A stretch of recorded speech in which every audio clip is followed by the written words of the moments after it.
Bonjour Louise Bonjour toi. et bonjour à toutes les personnes qui nous regardaient. Nous allons commencer la vidéo numéro 6, les petites histoires de Louise. Et nous formulons tous nos vœux pour cette nouvelle année 2023. Ouais. Nous allons maintenant aborder Esther Levinson, mon chouchou. Tu as fait deux Oui. formations avec deux de ses élèves et je te laisse continuer. Eh ben voilà. Alors, Lester Levinson, j'ai eu le bonheur de le découvrir quand j'avais commandé un livre sur un site. Je me rappelle même plus quel est le livre que j'avais commandé. Et j'ai reçu comme bonus un deuxième livre d'une personne dont je n'avais jamais entendu parler. Et le titre, c'était Happiness is Free. Donc, le premier livre que j'ai commandé, j'ai oublié ce que c'était, mais celui-là, oh, j'ai dû le relire et le relire et le relire, je ne sais pas combien de temps, c'était super joyeux. Des mots simples, simples, simples, simples, simples comme tout.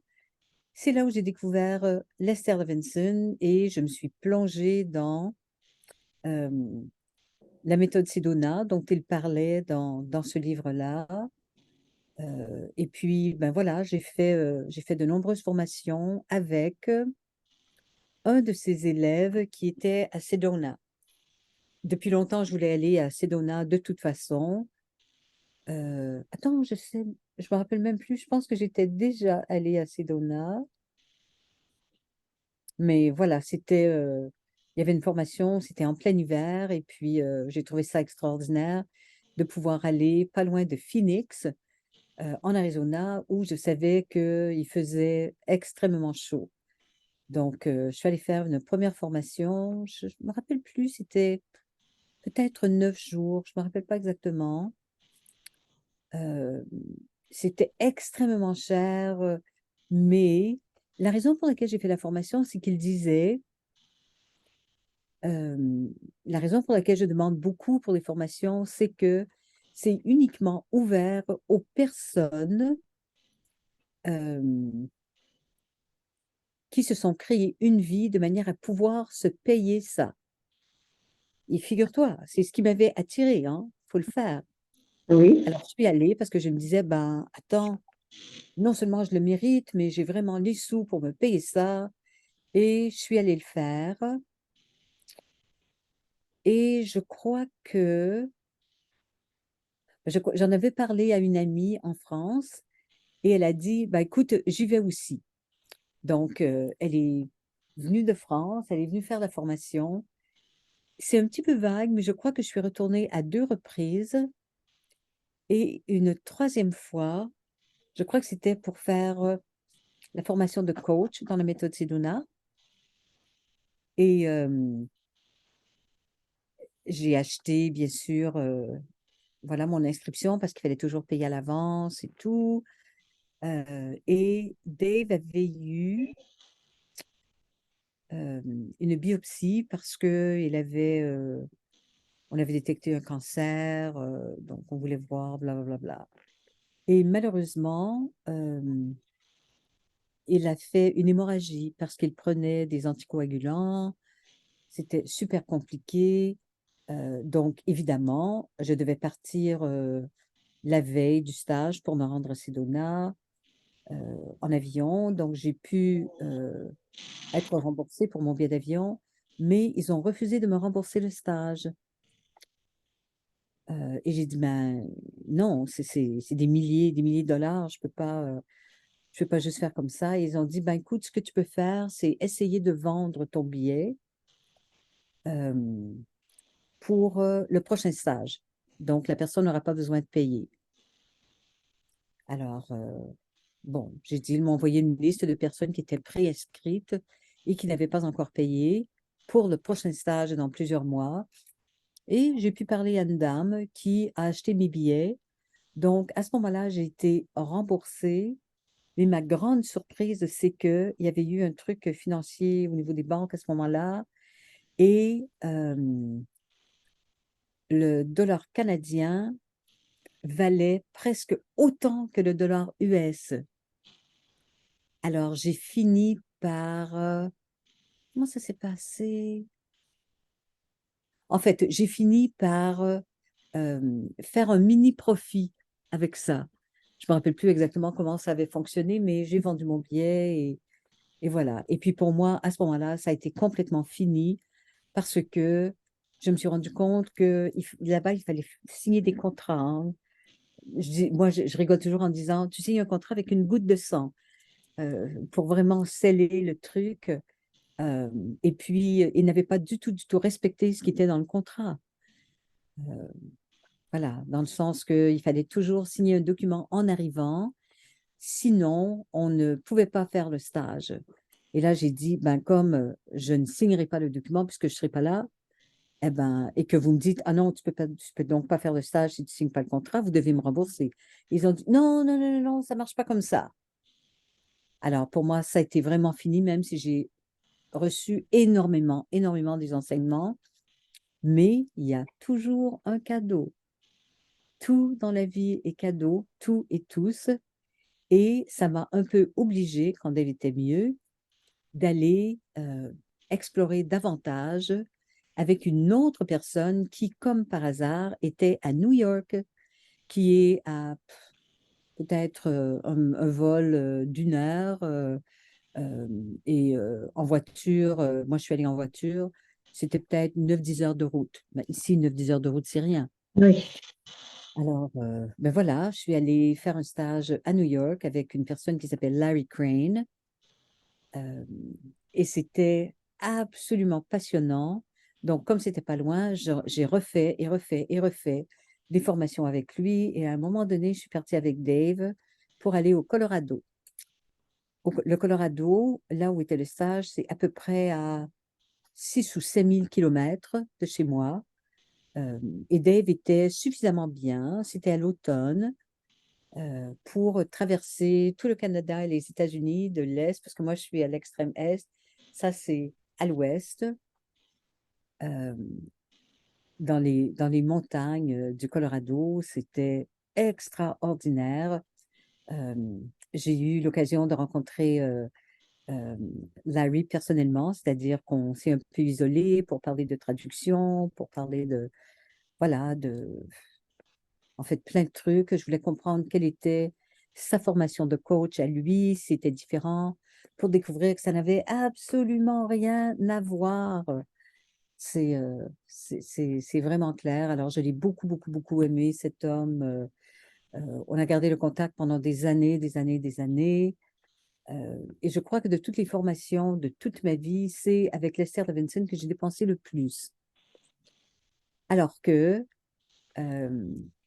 Lester Levinson, c'était quand même une personne très, très humble qui, à plusieurs reprises dans sa vie, un peu comme Wayne Dyer, a tout donné, a tout, tout, tout, tout, tout, tout, tout donné pour se retrouver les mains poches, les poches vides, et puis, ben voilà, rebâtir dans la foi et dans la confiance totale, puisqu'il savait que son œuvre était vraiment, vraiment sacrée. Alors, c'est vrai que j'ai appris beaucoup, beaucoup, beaucoup de façon d'approcher l'EFT, d'approcher euh, Lester Levinson. Moi, j'ai toujours appelé ça les enseignements de Lester Levinson. Je n'ai jamais fait de formation de Sedona Method et Release Technique. Donc, je, surtout après avoir passé beaucoup de temps avec Larry Crane, je me suis dit, ben, c'est bon, j'ai vraiment carte blanche, je peux le faire sans hésitation. On dirait que je l'ai simplifié à l'extrême, mais en fait, c'est un peu ce que voulait faire Lester Levinson. Et je crois que beaucoup, beaucoup, beaucoup des enseignements qui sont presque toujours la même chose, en fait, tu répètes, tu répètes, tu répètes, tu répètes, tu répètes, tu pratiques, tu pratiques, tu pratiques. Euh, j'ai vu que s'il n'y avait pas, si c'était détaché de l'argent et si tu avais la foi inébranlable comme l'avait Lester Levinson, eh ben, c'est tout ce que tu as besoin de partager. Ça peut vraiment faire partie de ton œuvre. Euh, donc, j'ai développé une façon très, très, très, très simple de le pratiquer dans toutes les situations possibles, en apportant les enseignements les plus précieux de l'Esther et j'ai même créé un petit fast-food. Je dis j'ai créé. C'est pas tout à fait ça parce que je sais que Lester pratiquait comme ça aussi, j'en suis persuadée. Et puis, ben, j'ai dit aux personnes, si vous voulez acheter toutes les séries de vidéos qui se vendaient à l'époque, des centaines de dollars pour chaque série, euh, on peut toujours le faire, on va toujours chercher quelque chose. Mais, mais la façon très, très simple que moi j'ai choisi de le pratiquer, c'est hyper, hyper, hyper efficace. Et ce que j'ai découvert dans la première formation, c'est que on parlait bien sûr de Lester. Lester a dit ceci, Lester il a fait ça, blablabla. Mais je croyais que c'était normal, mais je ne sentais jamais sa présence. Il est clair que c'était l'énergie de l'intervenant, parce que c'était un homme d'un orgueil et d'un ego indéfinissable. Tellement, tellement immense que je me disais, mais c'est presque pas humain. Mais les enseignements étaient euh, d'une beauté, mais incroyable. Mais c'était l'aspect Lester. Mais je n'ai jamais senti sa présence. Et quand finalement, euh, j'ai abandonné la méthode Sedona pour faire la même chose, mais avec le nom que ça avait au tout début, ça s'appelait Release Technique. Et là, j'ai rencontré Larry Crane euh, et, et ses enfants, en fait, qui étaient là. Et j'ai senti en entrant dans la salle, mais la présence de Lester. Et, euh, et c'était là tout le temps, tout le temps, tout le temps, dans toutes les interventions, toutes les méditations, tout, tout, tout, tout, tout ce que disait Larry, il y avait la présence de Lester. Et c'est un peu comme s'il était dans chaque personne qui était là.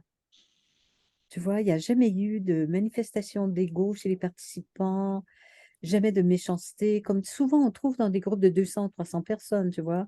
À Sedona, c'était plein de gens comme ça, euh, entre les pauses, des commentaires désobligeants, l'un pour l'autre, c'était là. Mais à New York, toutes les fois où je suis allée, jamais. Jamais, jamais, jamais. Et puis te dire, quand je suis allée au Colorado, euh, c'était dans une immense salle de base. Ça me rappelait un peu les rencontres avec Gary Craig. euh, et en cercle, alors que c'était pas du tout un cercle à Sedona. C'était dans une forme de théâtre. Voilà. Si tu voulais regarder quelqu'un, il fallait comme ça regarder. Mais Larry s'organisait toujours pour qu'on soit en cercle et parfois deux cercles ou trois cercles et le dernier plus haut que les autres pour que Larry puisse voir tout le monde et il était au centre. Et j'ai découvert là-bas, tu vois, Lester disait souvent, tu n'es pas ton cœur.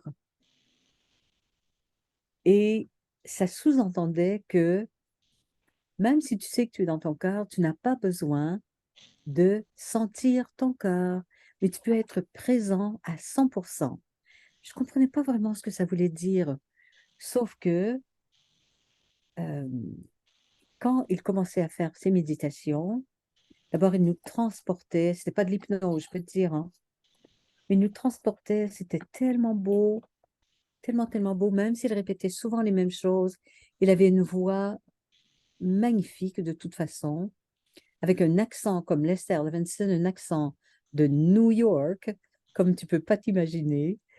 Et c'est clair que nous, les Canadiens, c'est tellement différent de notre accent qu'on le reconnaît tout de suite.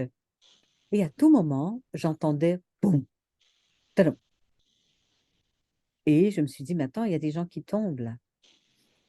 Alors j'avais envie d'ouvrir les yeux et regarder, mais je me disais, ben, comme Larry ne réagit pas, ça doit être OK.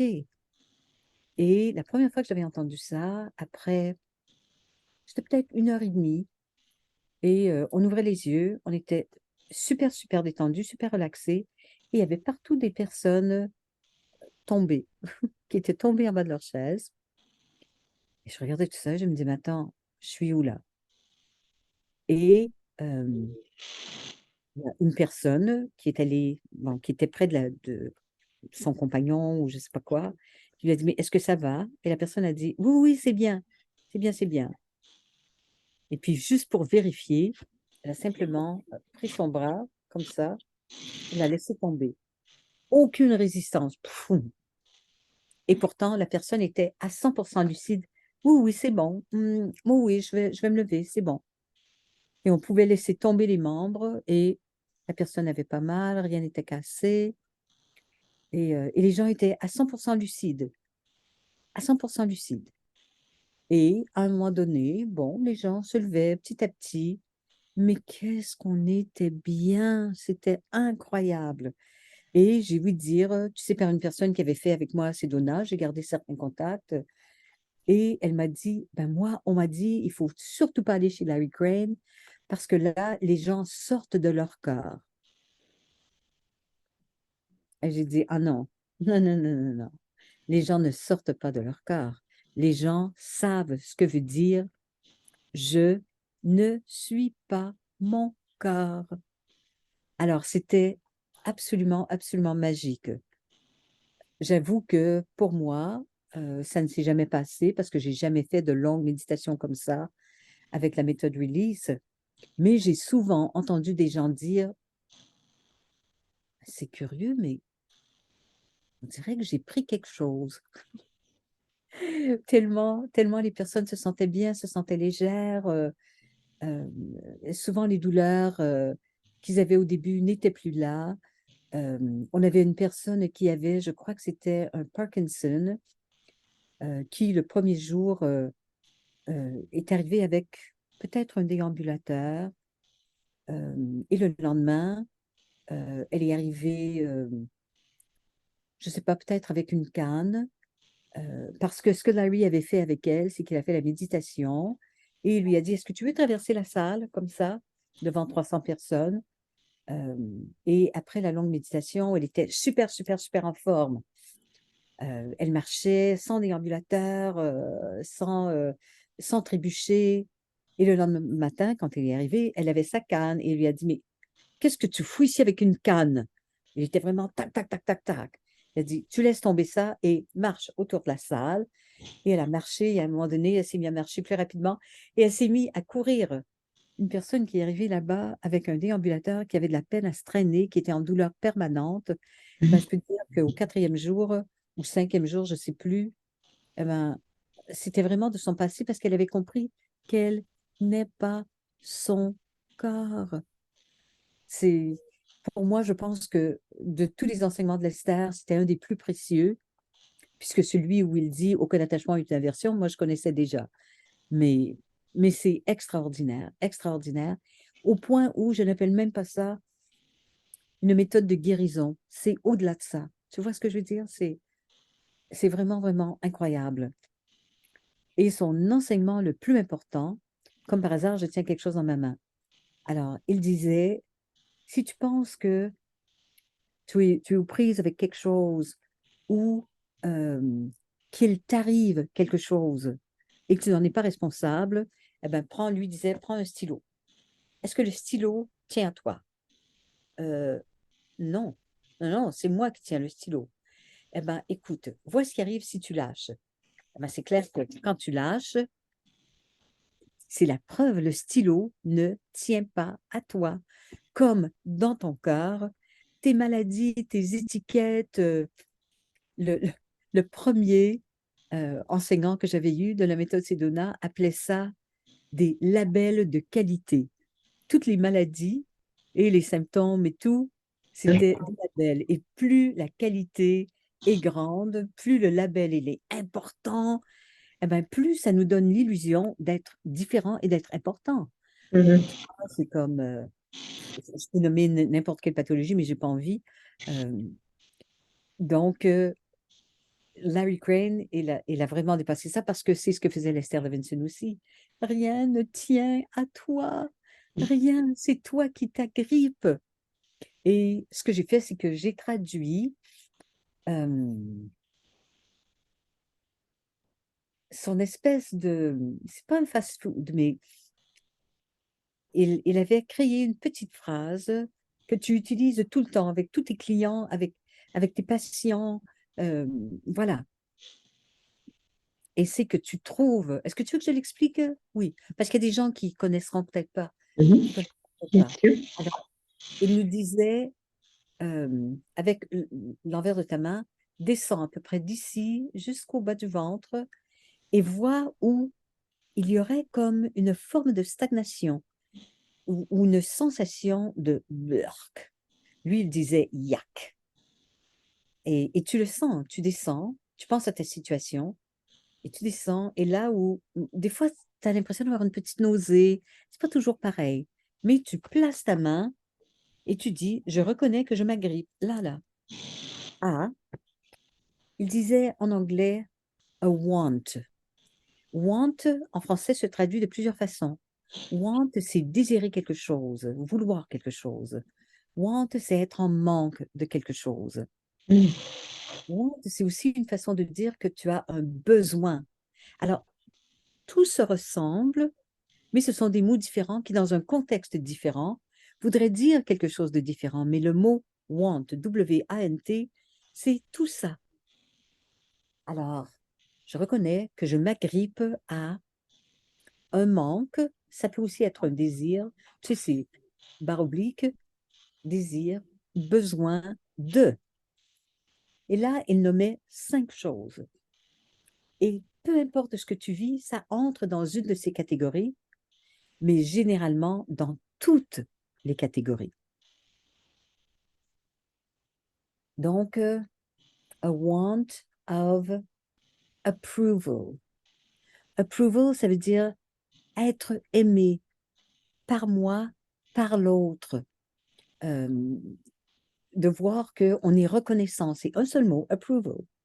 Je reçois comme l'approbation ou les compliments ou l'admiration ou l'amour ou voilà, un mot qui veut dire tout ça de l'autre, mais de moi-même aussi.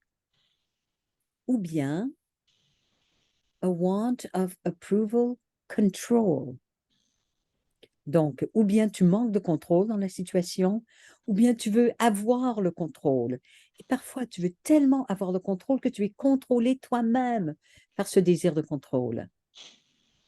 A want of security. Alors, un manque, un besoin, un désir de sécurité. Ou pour toi-même, ou pour l'autre.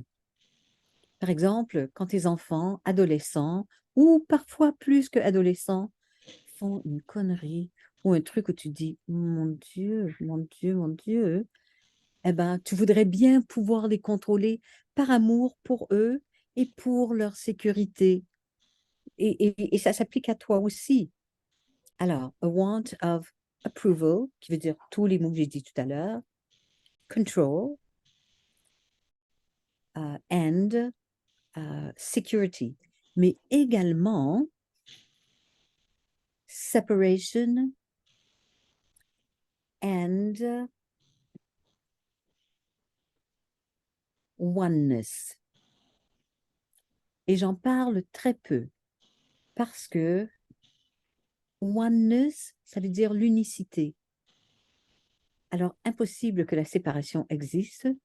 Donc, si tu t'agrippes à une situation ou à un désir, un manque, un besoin de séparation, il y a des fois, bien sûr, que la séparation, c'est la seule chose.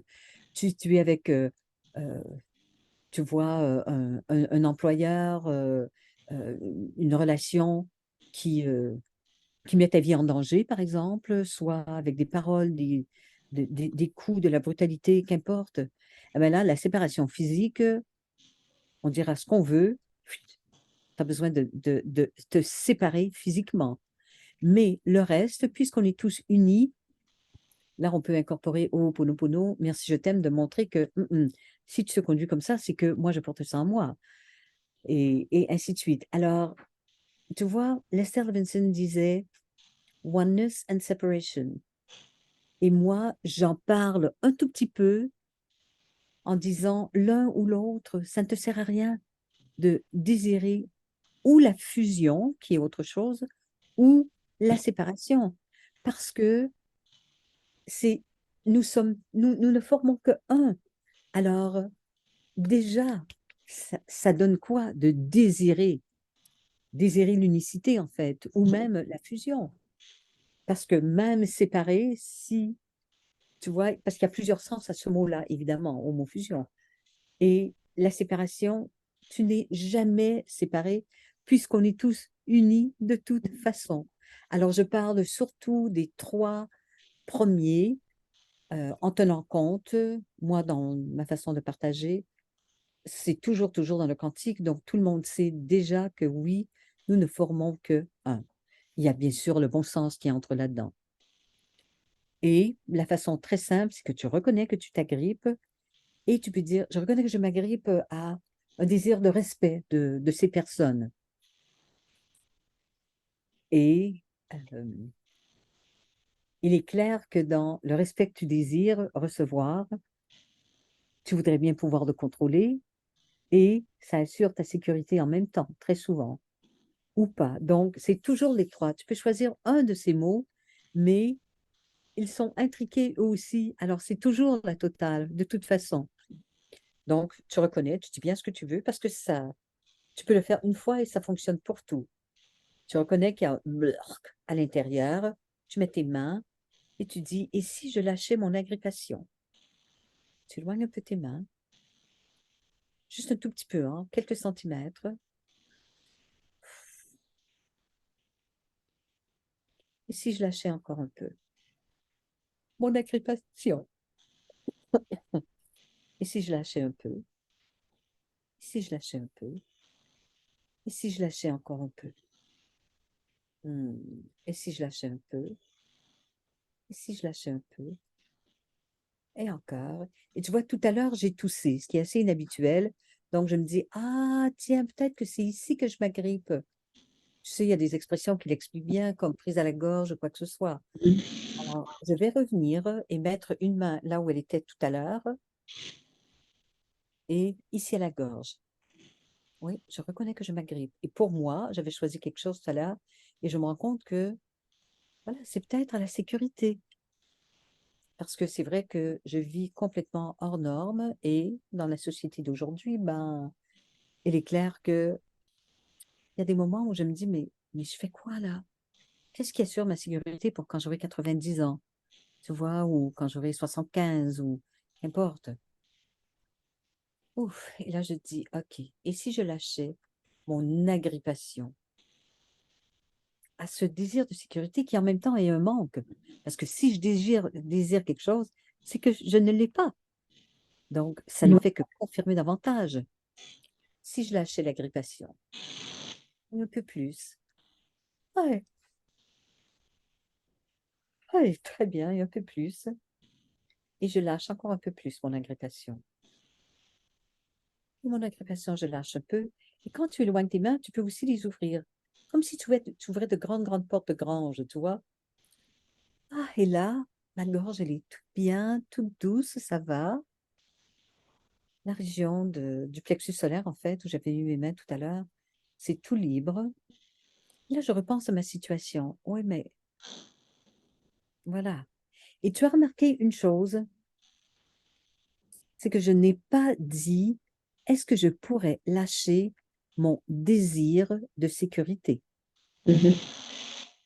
J'ai dit, est-ce que je pourrais lâcher mon agrippation à mon désir de sécurité? Mhm. La différence, elle est immense. Tout à fait. On ne parle plus du tout de la même chose. Parce que, tu sais quoi? On n'aurait jamais vécu ou survécu comme espèce si on n'avait pas eu un désir de sécurité. Mais quand ça devient une agrippation, de manière à ce que rien ne fonctionne, ni dans ton corps, ni dans ton âme, ni dans ton esprit, et certainement pas dans tes relations, et voilà, c'est ça. C'est l'agrippation qui est en dessous de tout ça. Parce que quand on s'agrippe, on peut dire tant qu'on veut que c'est que symbolique, Oui. mais ça empêche l'énergie vitale de circuler en toi. Et Mhm. c'est ça que tu lâches. Et quand tu lâches, oh, imagine-toi ce que ce serait de vivre ta vie entière, sommeil, éveil, qu'importe, comme ça. On s'en rend pas compte. Pourquoi? Parce que c'est à l'intérieur. Mhm. Pourquoi on en souffre? Pourquoi on n'est pas bien? Parce que tout est bloqué. Toute ta créativité, elle est bloquée. Tu ne respires pas profondément.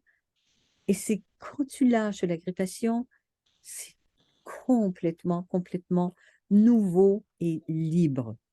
Et la liberté, ben, on n'a pas besoin d'aller loin pour écouter Marshall Rosenberg qui nous dit de tous les besoins humains, la liberté, c'est le besoin le plus important. Tu vois, il a fait des centaines et des centaines de sondages où il donnait des choix multiples. Quel est le besoin le plus important pour vous? Nommez-en trois. Ah ben, celui qui remportait le plus, c'était la liberté. Ah ben, on n'a pas besoin de regarder loin pour voir pourquoi les gens ne sont pas bien en ce moment, parce que je ne vais pas en parler davantage. Mais de toute manière, ça ne va pas durer parce que tout le monde va vouloir faire du Lester Levinson tout le temps, tout le temps, tout le temps pour lâcher les agrippations. Oui, c'est sûr. C'est sûr que on aura besoin vraiment de lâcher, lâcher, lâcher. Ah oui, Mais c'est vrai évidemment. que dans tes stages, ateliers, eh bien, souvent, c'est la liberté que les gens demandent, hein. Alors, Je c'est le sais, même mot, en fait, on ne change pas trop. Liberté, ça vient tout de suite. tout à fait, tout à fait. Souvent avec Eminix, hein, Oui, quand aussi, oui. on dit je supprime ceci et j'installe ceci, Oui, eh ben, les gens très souvent vont dire la joie oui, et la liberté, la sensation de liberté, tu oui, vois, c'est clair, c'est oui. tellement. Et je me souviens qu'adolescente, écoute, j'allais dans un couvent et je pense que les religieuses s'amusaient à nous dire qu'est-ce qui est le plus important pour toi? Qu'est-ce que tu feras quand tu seras grande? Eh bien, enfin, je serai libre. C'est, c'est clair. Oui, c'est un peu comme les ados quand ils disent ah, moi, quand j'aurai 18 ans, tu verras, je partirai à la maison ou 21 ans. Et en fait, quand ils arrivent à l'âge, ils disent oh ben finalement, Non, mais finalement, c'est ça. c'est amusant ça. J'ai trop hâte de travailler. Enfin, je serai libre. C'est ça. C'est rigolo. On remarque qu'ils ne font plus comme ça maintenant. Les jeunes, ils sont plus ce que nous, on était peut-être aussi. C'est plus les mêmes. Exactement. Ils ont moins envie Voilà, de travailler comme on a travaillé nous, voilà, sous le joug de patron, pas toujours bienveillant et tout ça, mais bon. c'est clair. Alors, Louise, comme je l'ai fait pour l'FT dans la vidéo précédente, une des vidéos précédentes, pour ce sujet, il y aura les petites expériences Marie-Thérèse dans les petites histoires de Louise, parce que j'ai partagé un peu de mes expériences pour le sujet de Lester Levinson. Alors, moi, D'accord. pendant mes pauses déjeuner, pendant un an, j'ai lu et relu le petit livre de sa vie écrit par Larry Crane et traduit par Marguerite Boisseau de Mesmer. Et je ne sais pas pourquoi, mais j'étais persuadée, vraiment, je lisais tous les jours, tous les jours. Je m'installais sur un banc entre midi et deux, et il y avait une sorte de jet d'eau où j'étais, et je lisais ce livre tous les jours, tous les jours, tous les jours. Je l'ai fini tous les jours, hein. Donc, j'ai lu, relu ce petit livre de sa vie, et je ne sais pas pourquoi, mais j'étais persuadée que dans ce livre, il y avait comme un trésor, et que toutes les réponses à mes questions, toutes, hein. Et puis, quand on a enseigné la méthode Sedona, j'ai tout de suite pratiqué avec des amis, mais comme c'était long, parce que les personnes ne voulaient pas lâcher, ou alors dès qu'elles lâchaient, elles revenaient avec leurs mains aussitôt sur le point de départ. Et moi, j'étais désespérée à ce moment-là, hein, parce que c'était au début, et j'avais demandé un petit signe à l'Esther. Alors, comment faire autrement pour lâcher tout ce qui nous encombre? Et alors, moi, j'ai fait une autre pratique, c'est que la réponse à laquelle je ne m'attendais pas, il m'a dit, enfin, j'ai reçu la réponse, fais le pendule vivant. Oui en avant, non en arrière, et non, pas de réponse, tu vois, au centre, et fais diminuer graduellement les émotions. Alors, j'ai dit, bon, alors j'allais rechercher un tableau d'émotions, et j'ai invité 3 personnes, dont mon amie Christine. Mhm. Donc, on était 4, hein, parce que comme on le faisait debout, alors quand c'était non, elle partait en arrière, donc j'étais obligée de passer pour les retenir. Et par la suite, on l'a fait assise en fait. Ouais. Et donc, on a commencé par la colère. Et moi, donc, je disais, est-ce que je peux diminuer, enfin, on disait tout, puis je leur faisais répéter, est-ce que je peux diminuer ma colère pour aller jusqu'à la contrariété, et ainsi de suite, pour arriver jusqu'à la douceur. On faisait, tu vois, on disait des émotions plus basses que la colère. Et on y allait comme ça et on continuait avec d'autres émotions et sentiments. Et ça a super bien marché, ça marchait à tous les coups. Et c'était rapide, en fait, vraiment rapide. Donc c'était une belle expérience, je l'ai refait plusieurs fois. Mais bien sûr, après, je recommençais mes ateliers comme toi, tu me l'avais appris. Et c'était plus facile, en fait, à ce moment-là. Tu vois, parce que j'avais passé je ne sais pas pourquoi les gens ne voulaient pas, ils étaient là agrippés. Et moi, je me disais, je vais passer 2 heures dessus. Et j'arrivais pas, en fait.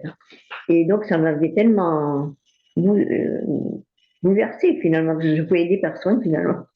Et puis, donc, quand je l'ai recommencé, ça a marché. Mais j'aimais bien quand même aussi cet espace-là où on faisait le pendule. C'était assez amusant aussi. Et toutes les filles m'ont dit, mon Dieu, mais c'est super fort parce qu'on ne peut pas se retenir, en fait. Et vraiment, soit on partait en arrière, soit on partait en avant. Voilà. Donc après, par ailleurs, j'ai pratiqué pendant plusieurs semaines toute seule, comme Lester faisait, c'est-à-dire dans son fauteuil, la tête penchée vers le cou, et j'ai posé les questions qui se posaient. C'est quoi le bonheur? Est-ce que je suis plus heureuse quand j'aime? Est-ce que je suis plus heureuse quand je suis aimée? Etc. Et les réponses venaient. Mais Mhm. je n'ai pas réussi, comme lui, à m'éveiller, à croire que j'ai encore un long cheminement à faire, comme le pèlerin de Compostelle. Mais par la suite, j'ai eu des tas de signes, tu le sais aussi, des clins d'œil, des synchronicités quand je me connectais à lui, même dans un avion pour le Canada et au Canada aussi. Tu vois, je pourrais en parler des heures, mais nous ne sommes pas là. Wow. Donc, moi, je veux bien que tu racontes encore ce qui t'est arrivé aussi encore, parce que tu ne l'as jamais rencontré en fait. Non, non, non, non, parce que quand j'ai rencontré la méthode Sedona, et même quand j'ai lu son premier livre, il était déjà parti, Mhm, il était déjà décédé. Donc, voilà, je ne l'ai jamais rencontré en personne, sauf que il était d'une telle présence, mais d'une telle présence que c'est comme si je le connaissais, c'est comme si c'était un pote en fait. mhm. C'est comme ça, c'est Et il comme pouvait ça. tout manifester en plus, hein. Il pouvait tout manifester, il était Ah vraiment. oui, oui, oui, oui. Non, non, en fait, moi j'en suis persuadée, mais en fait, je vais pas aller là, mais il est toujours présent à 100%. Mhm. C'est sûr. Ouais. Moi, je l'ai toujours trouvé tellement beau qu'il en était presque mignon. Tu vois ce Oui, que je veux oui, dire? oui, oui, oui. Je regarde des vidéos, je ne comprenais pas grand-chose, mais j'ai regardé les vidéos et c'est vrai qu'il y avait quelque chose vraiment en lui qui était, voilà, on était quand même devant lui et on ressentait déjà les choses, hein. Ah oui. Donc, quand je dis manifester, je voulais dire matérialiser. Il pouvait matérialiser de l'argent, il pouvait matérialiser ce qu'il voulait. S'il n'avait pas d'argent, ben, il partait sans rien et quelqu'un se trouvait là et qui lui Ah disait oui, moi, tu me dois. viens, je te dois 2000, Voilà, voilà. c'est ça. J'ai une Oui. voiture, j'ai mon appartement, vas-y, prends ma voiture. Et c'était tout comme ça jusqu'à la fin de sa vie où, enfin, voilà, il s'est installé, mais, et puis il faisait tout gratuitement. Ah Il oui. était sur les aires de repos hein, quand il voyageait. Et puis il disait, il parlait avec quelqu'un et les gens lui disaient, bon, si on faisait quelque chose. Et puis, donc, les gens louaient une salle et puis il allait dans la salle et puis il faisait son atelier, sa conférence. Mhm. Et moi, ça, je me suis dit, mais comment, en 3 mois, il s'est guéri quand même. 3 mois. Ah oui, oui, oui, c'est clair, hein. Il s'est guéri de plein de maladies. Donc, le petit livre dont je parle, il existe. Je ne crois pas qu'il existe à la vente. Par contre, on le trouve en PDF sur le net. Donc, Ah, je super. regarderai à nouveau, je vérifierai, mais on le trouve. Donc, je mettrai en bas sur la vidéo le, le nom de la personne qui l'a traduit. Mais vraiment, le serviteur, pour moi, Mhm. c'est le chouchou. Et chaque fois que enfin voilà, chaque fois que je ressens quelque chose, et ben, je sais qu'il Mhm. y a quelque chose qui se passe après. Oui. Donc, merci pour cette pratique, ou je ne sais pas comment on peut l'appeler. Mhm. Enfin, voilà. Merci pour l'enseignement de la Wilson. Voilà, alors maintenant, on va continuer par une pratique que beaucoup connaissent en France depuis le livre, c'est même pas une pratique non plus, depuis le livre Zéro limite de Jovital. Et c'est le Ho'oponopono du docteur Len et Morna Simeone Leone. Après, Voilà. tu as participé à 2 stages ou plusieurs stages, je ne sais pas, avec le docteur Len. En fait, avec le docteur Len, deux, dont un comme aidante, euh, tu vois, à l'accueil, les trucs comme ça. Et j'ai fait sur Internet avec Joe Vital et le docteur Len.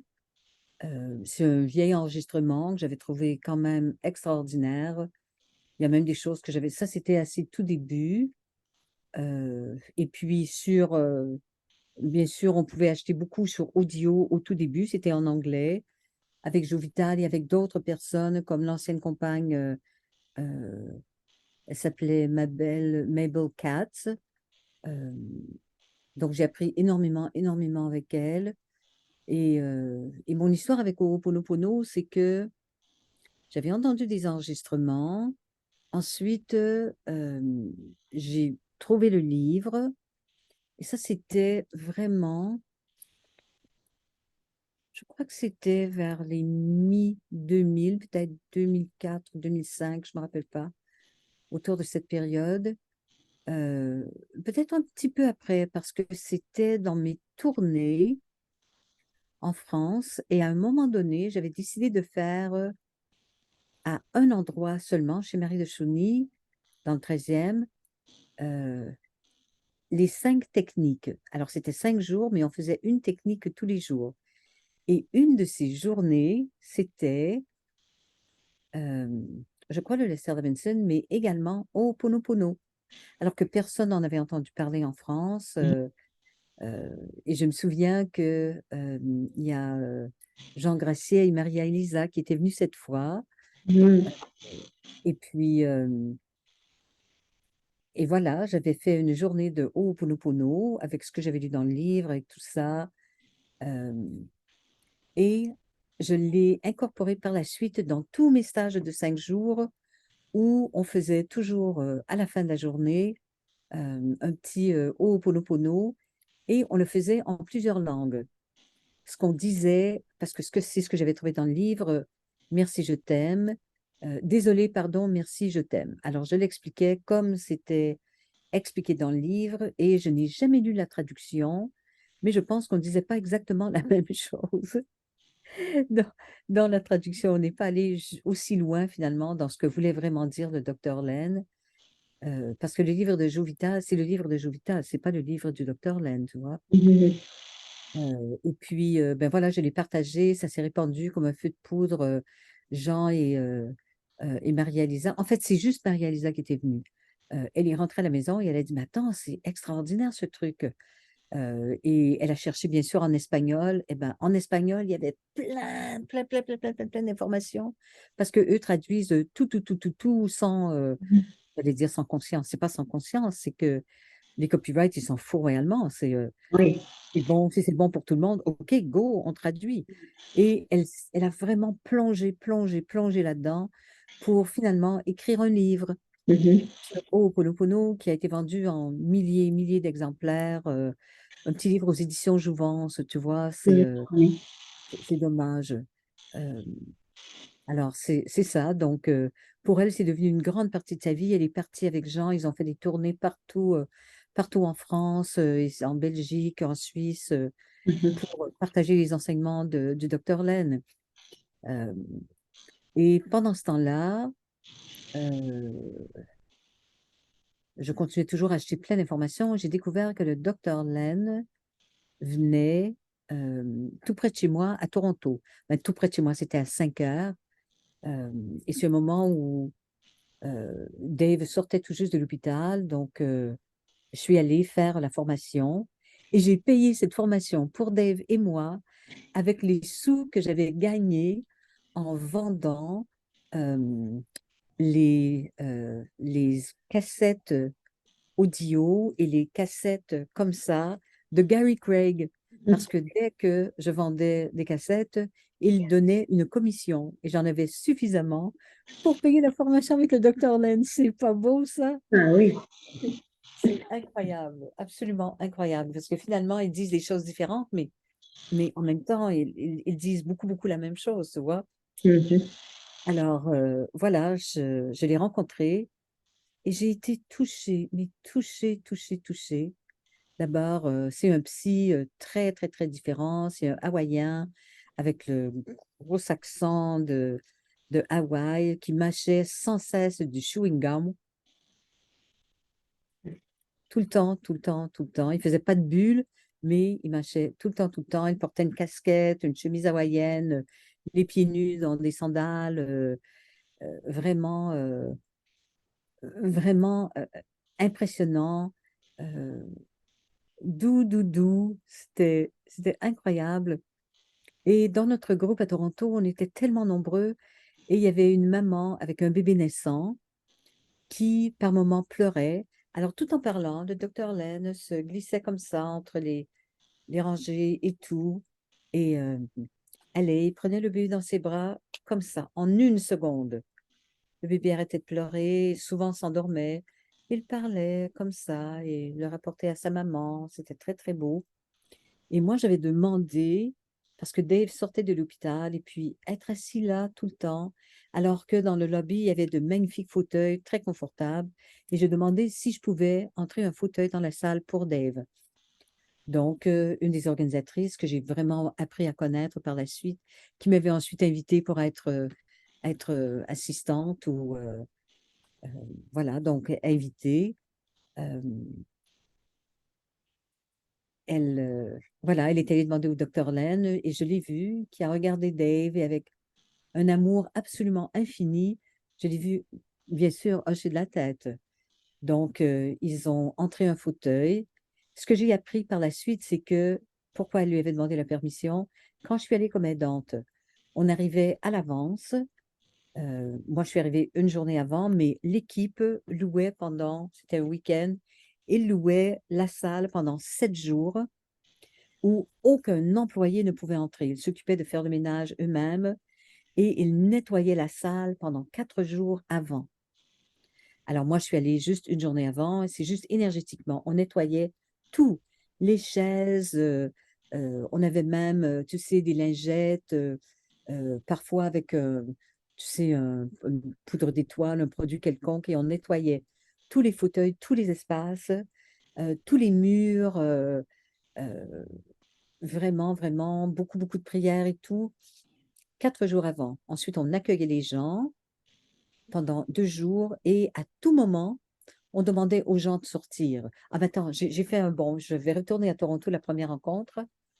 C'est, je me suis rendu compte juste plus tard comment c'était précieux qu'il ait permis une chaise de l'extérieur d'entrer, mais il a juste regardé Dave et c'était OK parce que rien n'entrait, aucun personnel de l'hôtel, rien. Et à tout moment, on arrêtait. Et à un moment donné, je me suis dit, mais franchement, au prix où on paie pour des formations comme ça, nous faire sortir toutes les heures ou quoi que ce soit, je ne comprenais pas. Et on avait expliqué, tout le monde doit sortir de la salle et le docteur Lenz est le dernier à sortir.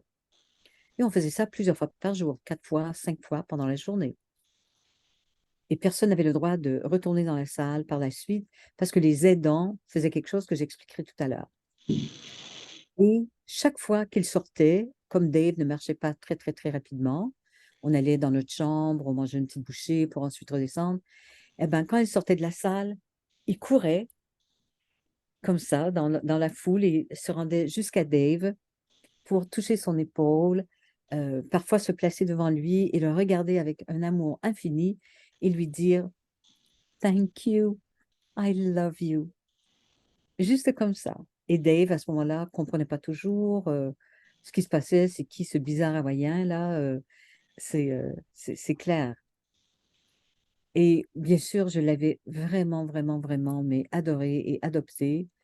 Et quand il est venu dans la région, ben, c'était très loin de chez moi quand même. C'était non pas 17 000 kilomètres, c'était juste 14 000 kilomètres. Oui. Non, c'est pas ça, c'est pas ça. C'était pas 1700 kilomètres, c'était 1400 kilomètres. Quand je suis allée comme invitée, alors bien sûr, j'ai accepté, c'était facile, c'était à l'aéroport Et voilà. Et, et c'est là, comme aidante, où j'ai découvert ce qu'on fait dans les salles. C'est qu'on nettoie 4 jours à l'avance. Et dès que on sent, parce que c'est du clean, clean, clean, clean, clean, clean, clean, clean, sans arrêt, sans arrêt, sans arrêt, avec 2 choses, thank you, I love you. Il expliquait chaque fois pourquoi le I'm sorry, please forgive me. euh, on n'a pas besoin de le dire en fait, parce que c'est vraiment compris dans le thank you, I love you. Mhm. Et, et parce que plusieurs gens, en disant please forgive me, euh, I'm so sorry. Parce que les gens disent ah non, la difficulté que j'ai avec telle et telle personne, moi je ne vais pas m'excuser. Hein. Et c'était limité à ça, mais le docteur Len expliquait tellement bien ce que ça voulait dire. C'est que, hey, merci, merci, je t'aime. Parce que par ton comportement, tu me rappelles que si tu as ce comportement, c'est que moi, j'y ai contribué en gardant les mémoires, en nourrissant des mémoires de ça, de la souffrance qui entoure ça, du jugement qui entoure ça, de tout. Alors, il est clair que tu nettoies, nettoies, nettoies, nettoies en disant à la personne, merci de me l'avoir montré. Au moins, ça va finir. Et attends, excuse-moi, mais vraiment, je ne savais pas, moi, que je portais ça. Alors, merci de me l'avoir montré. Est-ce que ça ne change pas ce qu'on entend dire partout, partout, partout par s'il vous plaît, pardonne-moi, je suis tellement, tellement désolée. Et les gens, à ce moment-là, tombent dans le truc, je suis désolée de t'avoir dit ça, d'avoir fait ça, Oui. tu comprends? C'est juste comme Oui. toucher un peu la surface et on n'a même pas besoin. Parce que quand on plonge profond, profond, profond, profond, profond dans ce qu'il disait vraiment, ben c'est juste ça. Il n'y a pas de jugement, Mhm. absolument pas de jugement dans Ho'oponopono.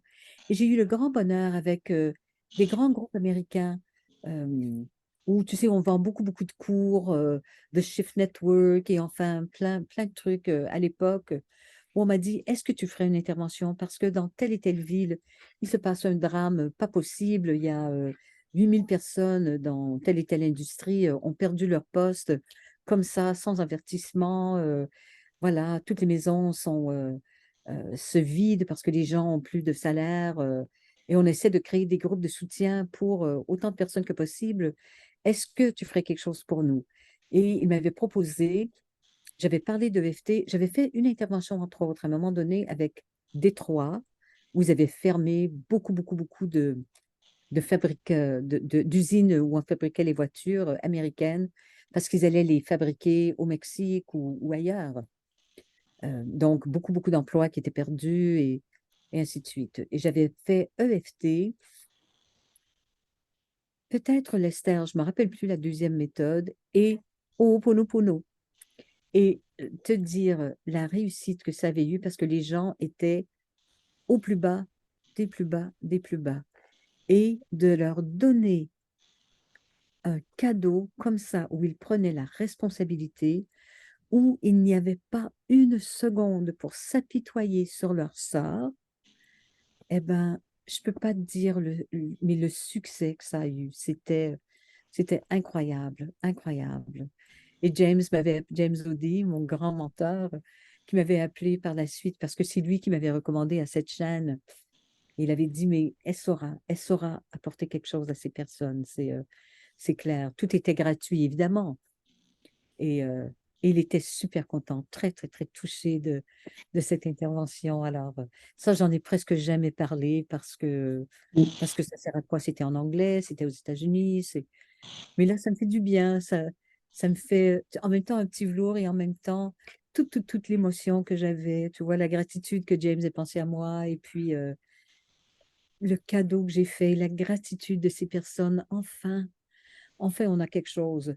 Ce ne sont pas des personnes qui ont appris Ho'opono en payant 500 ou 600 ou 700 euros Mhm. pour un week-end en signant un document en disant qu'ils n'allaient jamais l'enseigner à quelqu'un. Ça n'a aucun sens. Mais Mhm. ils avaient quand même la puissance de Ho'oponopono. Et j'encourage tout le monde, tout le monde, tout le monde à faire pareil. Mhm. Et Oui. devenu comme ton truc, un business. Yeah, on peut gagner plein d'argent avec ça et tout et tout. Mais je pense au docteur Len qui doit rigoler, en fait, se tordre de rire, comme Wayne Dyer, qui disait qu'il avait pris un veston, un magnifique veston, et il avait fait un grand trou à la place des poches. Parce qu'il avait dit, ben, le dernier veston que je vais porter, il n'y aura pas de poche. J'emporte rien de ce que j'ai accumulé ici avec moi. Oui, c'est Wayne d'ailleurs, ça, qui avait fait les trous, hein, c'est ça. Oui, c'est Wayne Dyer. Alors, moi, je pense au docteur Len qui, lui aussi, est parti, mais les poches complètement vides. Même pas une réserve de chewing-gum, en fait. C'est clair, c'est clair, c'est clair. Et puis, le truc du chewing-gum, ben, je l'explique parce que euh, moi, c'est quelque chose qui me déplaît énormément, énormément, énormément. Surtout parce que souvent, les gens font un bruit, les enfants surtout. Il y a des gens qui font des bulles. C'est un truc que ma mère ne tolérait pas, donc moi non plus, c'est évident. Et la raison pour laquelle il le fait, il y a certains aliments qui sont choisis aussi, il les programme de manière à ce que quand tu le sais et que tu manges cet aliment ou que tu manges le chewing-gum, ça représente merci, je t'aime, merci, je t'aime, merci, je t'aime, merci, je t'aime, merci, je t'aime, pour n'importe quoi. Ah, Oups, j'ai perdu. ah ben oui, c'est ça, j'ai touché un truc. C'est parce que sous la caméra, je parle avec mes mains, donc c'est clair. Alors ben voilà, pour Ho'oponopono, c'est Mais il y a des personnes qui connaissent pas peut-être Dr Len, peut-être expliquer cette le histoire. petit début de son histoire, eh ben, Mm. il y a eu énormément, énormément, énormément de versions. Moi, en fait, la version que j'ai reçue, eh ben, c'était du docteur Len. Et c'est tout simple, c'est que il est allé travailler. On lui avait demandé les 5 dernières années de sa vie, ben, de sa carrière, d'aller dans un. C'était pas un centre de détention, hein, c'était une véritable prison, un pénitencier, euh, mais où il n'y avait que, euh, il y avait un hôpital, évidemment, parce qu'ils en avaient besoin, mais des criminels et ils étaient sous sécurité maximum. Ce qui veut dire que ils avaient tous des fers aux pieds et aux mains et que tous les employés qui traversaient une salle pour se rendre de la bibliothèque à leur bureau ou à une salle de consultation ou quoi que ce soit, ne pouvaient pas traverser la salle. Ils devaient avoir le dos au mur et garder leur dos au mur tout le long jusqu'à ce qu'ils arrivent à la prochaine porte. Parce qu'on leur avait dit, tu ne sais pas ce qui peut arriver derrière toi, jamais ça peut être très rapide. Mhm. Alors imagine-toi le stress. Et on avait demandé au docteur Lenz s'il était prêt à s'engager pendant 5 ans parce qu'il ne gardait aucun personnel. Aucun, aucun, aucun. Et l'histoire est sortie quand il a pris sa retraite parce qu'une infirmière qui avait choisi de rester avec lui pendant toutes ces années a dit, mais moi j'en suis la preuve, personne ne restait. Il fallait, les gens faisaient des dépressions, des burn-out, avaient trop peur, parce que vivre dans un pénitencier à sécurité maximum, c'est pas évident. Ce qu'on a vu dans les films, je pense que c'est peut-être pas grand-chose par rapport à ce que c'est vraiment. Et en 5 ans, il n'a jamais rencontré un seul de ses patients. Il avait demandé tous les profils, tous les dossiers, tout, tout, tout.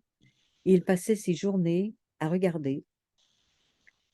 Et quand il était touché, il pouvait regarder des images de meurtre, par exemple, mais tellement, tellement horribles. Tu sais, 20 cadavres, des cadavres découverts, vraiment, vraiment incroyables.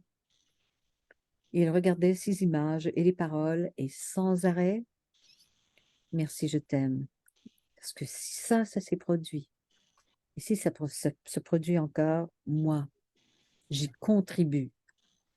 Et il savait qu'il y contribuait si il portait un jugement contre ces personnes. Essaie d'imaginer, regarder une personne qui aurait violé 20 petites filles, par exemple, ben, d'avoir de la sympathie, euh, essayer de dire euh,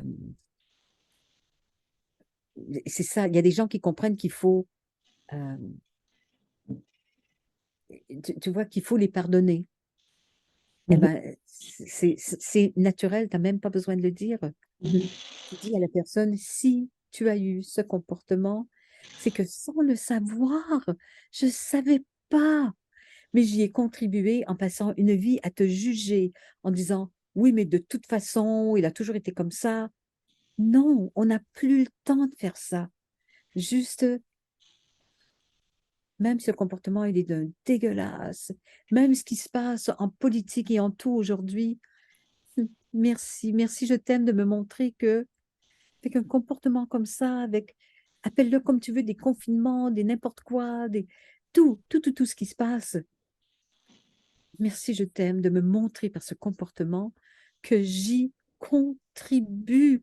Et j'y ai contribué parce que je portais un jugement comme ça, parce que je nourrissais une colère en moi, parce que je m'apitoyais sur mon sort, parce que. Merci, je t'aime de me l'avoir montré. Excuse-moi, mais vraiment, je ne savais pas.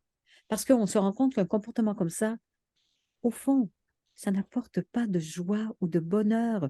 Il y a des gens qui diront, évidemment, oui, oui, il y a des joies, il y a des personnes qui se complaisent là-dedans, tu vois, qui retirent une joie d'être méchant.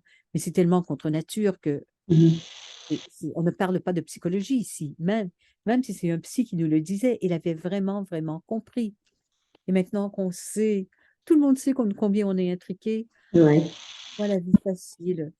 Oh, merci. Vraiment, je t'aime de m'avoir montré que toutes ces horreurs, sans savoir, j'y contribuais. Alors, excuse-moi vraiment là, mais je ne savais pas. Je ne savais pas. Tu vois comme c'est simple.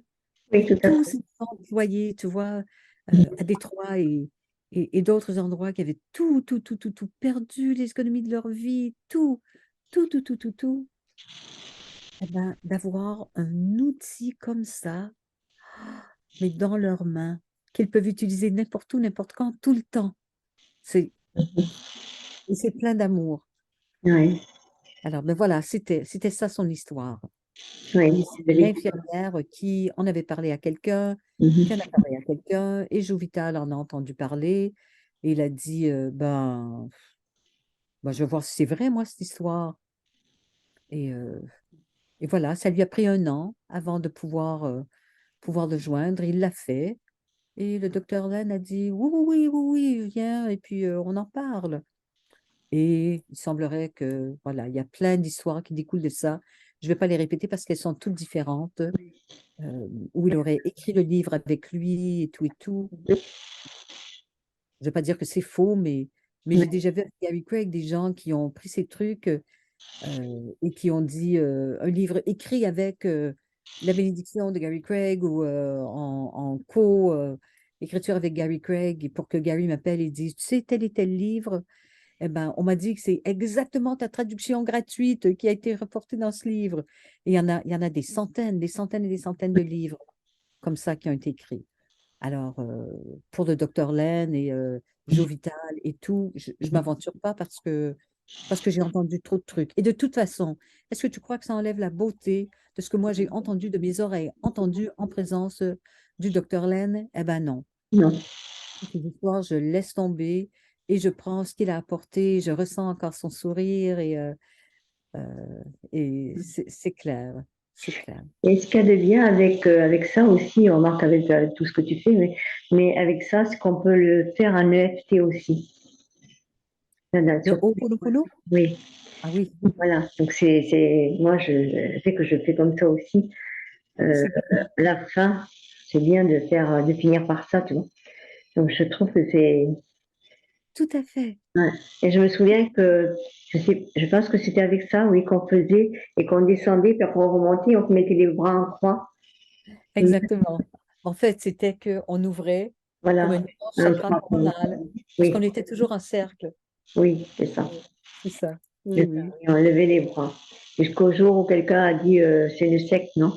C'est ça que tu Ben, disais? en fait, pas vraiment, mais c'est arrivé lorsque, avec Noël Casson, on avait organisé 2 semaines en suivant, parce qu'il y avait beaucoup d'inscriptions, et on le faisait dans la maison où elle a grandi, mais qui était abandonnée. Son père avait une autre maison maintenant, c'est une vieille maison de ferme, avec une grosse cheminée et tout. Et c'est là, à ce moment-là, où j'avais apporté ça. Et juste en face, il y avait une école. Et les parents allaient chercher les enfants à l'école. Il n'y avait pas de rideau, il n'y avait rien de tout ça, hein. Tu sais, il y avait un mur autour de la ferme. Mhm. Et les gens pouvaient voir à l'intérieur. Et comme par hasard, cette fois-là, c'était vers la fin de l'été. Et il y a plein de personnes, évidemment, comme il faisait très chaud, c'est dans le sud-ouest, euh, il y avait beaucoup, beaucoup de personnes habillées en blanc. Alors, premier indice, une école, une maison abandonnée, remplie de personnes habillées en blanc, qui se rencontrent dans le jardin, qui mangent du raisin que un des participants nous avait apporté de Carcassonne. C'était vraiment, c'était toujours des pique-niques. Et quand les gens arrivaient vers la fin de la journée, euh, de voir les gens euh, en blanc. Moi, j'avais jamais demandé, mais c'était l'été, c'est comme ça. Et qui faisaient des gestes bizarres, comme ça, et qui faisaient comme ça. Et en plus, on riait tout le temps, tout le temps, tout le temps. C'était super joyeux. Donc,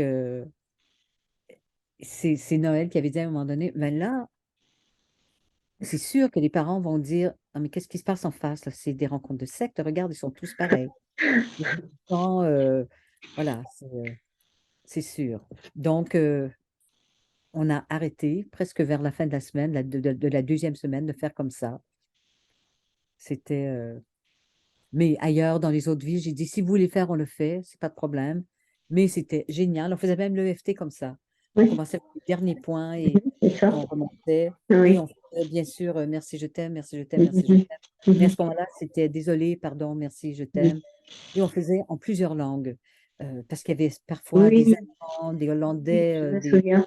Espagnols, des Créoles, Oui, je me des souviens de ça. Anglais, des Italiens. Tu vois, c'était vraiment super. Je me Oui, rappelle de toutes les personnes, en fait, qui avaient traduit. C'était ah ouais. beau, Ah beau. oui, moi j'ai assisté un jour à ça aussi, oui. Oui, oui, Euh, oui, c'est ça.